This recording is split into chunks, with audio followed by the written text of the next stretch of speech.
बहिन मोनिका के खोज में निकलत मिथिला के लाल MSU के सेनानी सब सड़क पर। पिछला 6 दिन बीतला के बावजूद अखन तक एतुका शासन प्रशासन अपन निकम्मापन बारंबार साबित कर आब मिथिला के बेटी सब पढ़ाइयो करे के लिए सुरक्षित नहीं है। देखो पूरा वीडियो अहाँ सब जनता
का कितना सहयोग मिल रहा है?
बच्चे मोबाइल लिए बच्चे लिए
जिंदाबाद जिंदाबाद जिंदाबाद जिंदाबाद आवाज दो। हमें आवाज दो।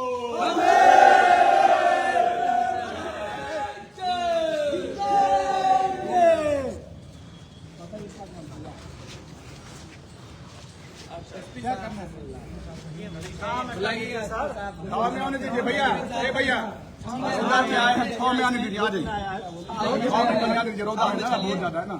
आइए आइए। अच्छा बाइक हटवा दीजिए ना वहाँ से, तो यही हो जाएगा। बाइक हटवा दीजिए। अरे बाइक हटवा दीजिए ना।